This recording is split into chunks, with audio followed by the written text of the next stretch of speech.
अस्सलाम वालेकुम, मेरा नाम हम्माद अली है। आज 4 जून है, मंगल का दिन है। कल से अब तक की जो डेवलपमेंट हैं और जो आने वाले आज के दिन के अंदर रहेंगी, वो आप लोगों से मैं डिस्कस करता हूँ। ब सबसे पहले जो बात डिस्कस कर लेते हैं इमरान खान साहब की। इमरान खान साहब को की जो सज़ा है, वो अदालत ने कालअदम करार दी है। इस केस को ख़त्म नहीं किया है। मैं आपको फिर रिमाइंड कर रहा हूँ इस बात का। सब लोग कह रहे हैं कि ये केस ख़त्म हो गया है और इसमें फ़तह हो गई है। देखिए, इस सज़ा को कलअदम करार दिया गया है, अब ये केस ख़त्म नहीं हुआ है। इस केस को आगे चैलेंज किया जा सकता है और जो मुस्लिम लीग नून जो है वो ये कह रही है कि वो इसको चैलेंज करेगी। बहरहाल ये इमरान खान की इख़्लाक़ी फ़तह है, शाह महमूद कुरैशी साहब की इख़्लाक़ी फ़तह है, बहुत बड़ी फ़तह है। इससे एक नया बूस्ट अप मिला है पीटीआई को। सबसे पहले मैं आपको एक बताऊँ कि ये कलअदम सज़ा करार दे दी गई है। जो जस्टिस हाई कोर्ट इस्लामाबाद के चीफ जस्टिस हैं आमिर फ़ारूक साहब, उन्होंने और गुल औरंगज़ेब हसन साहब ने इसको कालअदम करार दिया है और उन्होंने अपने फ़ैसले में ये कहा है कि ये ऐसा लगता है कि ये पहले से लिखी हुई एक सज़ा है। देखें, पाकिस्तान की अदालतों को हाल जो है, पाकिस्तान जो है दुनिया के अंदर 180 के बाद उसका नंबर आता है इंसाफ़ के नंबर के अंदर। ये 180 से जाकर ये इंसाफ़ करते हैं। अ, दूसरी बात मैं आपसे ये बताऊँ कि हज़ारों केसेज़ हमारे अदालतों में लगे हुए हैं। मगर इतनी सियासी चखलिश बढ़ गई है कि कोई आपस में बात करने के लिए तैयार नहीं है, तो हर केस जाकर अदालत में लग जाता है। एनीवेज़ जजों ने ये कहा कि ये कालअदम करार दिया इसको। इन्होंने कहा कि ये लिखा हुआ एक फ़ैसला मालूम होता है जिसको हम कालअदम करार देते हैं। इमरान खान साहब को इसकी खबर दे दी गई है। मगर इसको सज़ा को कालअदम देने के बावजूद जो है, शाह महमूद कुरैशी साहब और इमरान खान साहब बाहर नहीं आ रहे हैं। इमरान खान साहब को तकरीबन 370 दिन अभी जेल के अंदर हो गए हैं। 1 साल से ज़्यादा का अरसा उन्होंने जेल के अंदर गुज़ार दिया है। जो लोग कहते थे कि इमरान खान साहब जेल में नहीं रुक पाएँगे, नहीं टिक पाएँगे, मैं एक सैल्यूट पेश करता हूँ इमरान खान साहब को कि 1 साल जेल के अंदर गुज़ार देना कोई छोटी बात नहीं है। एक ऐसा आदमी जो जिसके पास दुनिया की तमाम आसाइशें थीं, वो 1 साल से जेल का सामना कर रहा है। एनीवेज़ आगे चलते हैं। शाह महमूद कुरैशी साहब को रिहाई के ऑर्डर मिल जाते हैं, मगर उनको भी 9 मई के हवाले से 8 केसेस के अंदर अभी लाहौर लाहौर जो पुलिस स्टेशन है उसकी उन्होंने एफआईआर काटी हुई है और उनको उनके भी बाहर आने के अभी कोई चांसेस नहीं है। मगर ओवरऑल पीटीआई के लिए एक बहुत बड़ा दिन रहा। पीटीआई की जो टीम है, लीगल टीम है, उनको एक एक एक नया जज़्बा मिला है काम करने का। और इमरान खान साहब को जब ये खबर दी गई है तो उन्होंने कहा है कि मेरे ऊपर जो केस हैं वो सारे बोगस केसेस हैं, मुझे अंदर रखने का बहाने ढूँढे जा रहे हैं। उन्होंने ये कहा है कि मेरी आप पीटीआई की जो वकील हैं उनको ये बोलें और जो सोशल मीडिया टीम है उनको ये पैगाम पहुँचाएँ कि आप लोगों ने टिके रहना है, आप लोग जिहाद कर रहे हैं और आप लोगों को लगन से ये काम करना है। पीटीआई वाले काफ़ी खुश हैं, मगर देखें अभी जो 2 केस ऐसे हैं, एक तो इद्दत का जो केस है वो एक ऐसा गले की हड्डी बना हुआ है कि उसके अंदर सारे बहाने ढूँढे जा रहे हैं कि वो किसी तरह बढ़ा दी जाए उसकी डेट। उसको केस को लगाया गया, मगर पीटीआई वालों को इन्फॉर्म नहीं किया गया, तो पीटीआई का कोई वकील नहीं पहुँचा। तो उसका बहाना बनाकर के पीटीआई का कोई वकील ही नहीं है, तो उस केस को 1 महीने की बाद की डेट दी गई है। अब देखें ये 1 महीने बाद क्या होता है। उसके अलावा जो 3 सीटें हैं इस्लामाबाद की, जो 3 जिनके अंदर ऑब्वियस है कि वो जीती हुई है पीटीआई, तो उसका फ़ैसला भी आज या कल के अंदर आ जाएगा। मगर देखें जो नून लीग वाले हैं वो ये कह रहे हैं कि हमें इन जजों के ऊपर एतमाद नहीं है, तो मे बी पॉसिबल कि अब इसको टाल दिया जाए। जो रिटायर्ड जजों को लाने की कहानी हो रही है, उनके पास ट्रिब्यूनल में ये केस चला जाए। तो पाकिस्तान की अदालतों से आप कोई भी तवक्का नहीं कर सकते हैं।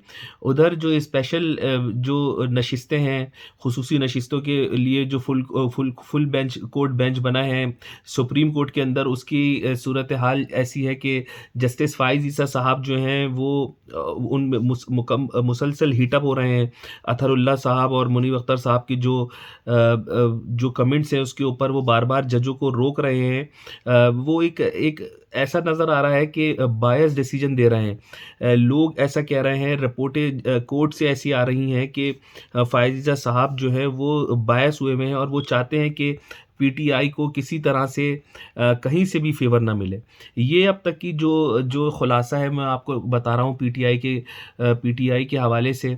दूसरी तरफ जो एक अफ़सरदा न्यूज़, एक सैड न्यूज़ आप लोगों से शेयर करनी थी, वो ये थी कि डॉक्टर आफ़िया सिद्दीक़ा के जो वकील हैं स्मिथ साहब, उन्होंने कल एक अपडेट दी है, उन्होंने कल बात की है और उन्होंने कहा है कि उनकी मुलाकात आफ़िया सिद्दीकी से हुई है और मुसलसल आफ़िया सिद्दीकी के साथ अब भी जिनसी हरासगी का मामला हो रहा है। उन्होंने ये भी कहा है कि रिसेंटली अभी वहाँ के गार्ड ने पनिश के तौर पर उनके साथ उन कुछ गार्ड्स ने उनके साथ दोबारा रेप किया है। तो आफ़िया सिद्दीकी जो हैं पाकिस्तान की बेटी, परवेज़ मुशर्रफ के दौर में उनको पकड़कर अमेरिका को दिया गया। उनके लिए बस यही कह सकते हैं कि हम कि उनके लिए दुआ करें। क्योंकि पाकिस्तान का कोई हुक्मरान ऐसा नहीं है जो उनको लेकर आए। बातें सबने की हैं, वादे सबने किए हैं, मगर वो कौम की बेटी अक्सर मुझे एक बात याद आ जाती है कि रेमंड डेविस के केस के अंदर एक किसी ने कहा था कि बहुत कड़वी बात है, बहुत चुभती भी बात है कि पाकिस्तानी पैसों के लिए बोली नहीं जा रही है मुझसे, मगर उन्होंने कहा था कि पाकिस्तानी पैसों के लिए सब कुछ बेच सकते हैं। तो आफ़िया सिद्दीकी को देखकर ऐसा महसूस होता है कि शायद उसने हमारे लिए सही बात कही थी। दूसरी तरफ जो बजट है उसकी बातें हो रही हैं, वो 12 जून को पेश कर दिया जाएगा। अब देखते हैं कि ये बजट कितना अवाम दोस्त बजट होता है। कहते हैं कि गरीबों के लिए है, मगर पाकिस्तान में किसी को गरीबों का कोई हाल नहीं है, कोई पुरसाने हाल नहीं है। बहुत सारे अखबारात में मैं देख रहा हूँ वो ये खबर दे रहे हैं कि मुसलसल महंगाई कम हो रही है। वहाँ पर कराची में जब बात होती है, लाहौर में जब बात होती है, इस्लामाबाद में बात होती है, लोग ये कह रहे हैं कि हमें फाके में पड़े हुए हैं, हमारे पास खाने को नहीं है, हमारे पास बिजली के बिल देने के लिए पैसे नहीं है और हमारे यहाँ जो हकूमती ज़राए हैं वो मुसलसल ये अखबारों को पेड कंटेंट करवा रहे हैं कि महंगाई कम हो रही है। अच्छा, एक अफ़सोसनाक वाक़या जो मैं आप लोगों से डिस्कस करना चाह रहा था वो ये था, हैदराबाद के अंदर एक एलपीजी का जो सिलेंडर की दुकान होती है वहाँ पर धमाका हुआ था।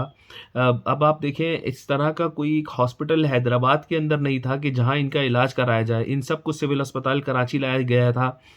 काफ़ी लोग इसके अंदर ज़ख्मी हुए थे, तो अब मरने वाले आज भी मुझे जो अब अभी पता चला है, मरने वालों 2 लोग और मरे हैं, तो मरने वालों की तादाद 16 हो गई है। तो ये हाल है पाकिस्तान का, गरीबों का, जहाँ ये हुकूमत ये बोल रही है कि महंगाई कम हो रही है। अभी कराची के अंदर परसों एक लड़के को मारा है, गोल्ड मेडलिस्ट था,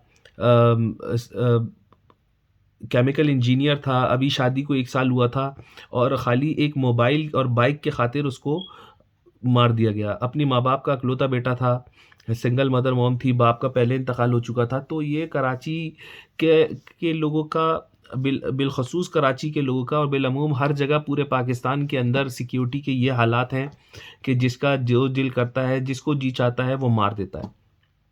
ये हुकूमत जो है फॉर्म 47 की, देखें, ये हुकूमत हो या जितनी बड़ी अशराफिया हो, किसी को आप लोगों से, हम लोगों से कोई लेना-देना नहीं है। गरीब को रोज़ाना कमाना है, रोज़ाना खाना है, ये हमारी हालत है।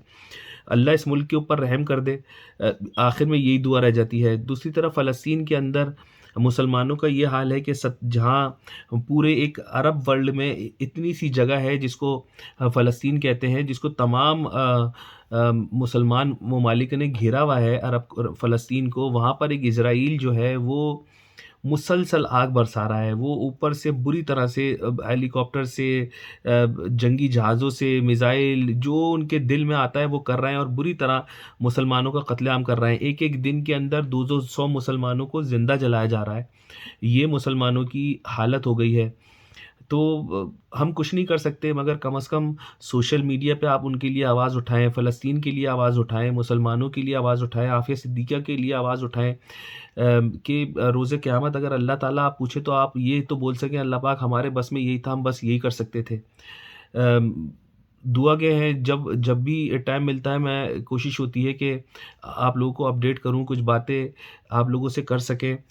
मगर यूरोप की ज़िंदगी इतनी बिज़ी होती है, मगर एक जो पढ़ा है जर्नलिज़्म, दिल चाहता है कि उससे इंटैक्ट रहूँ। तो एनीवेज़ इंशाअल्लाह अज़ीम ज़िंदगी रही तो आप लोगों को मज़ीद अपडेट से आगाह करता रहूँगा। अपना ख़्याल रखिएगा। दुआओं में याद रखिएगा। अस्सलाम वालेकुम।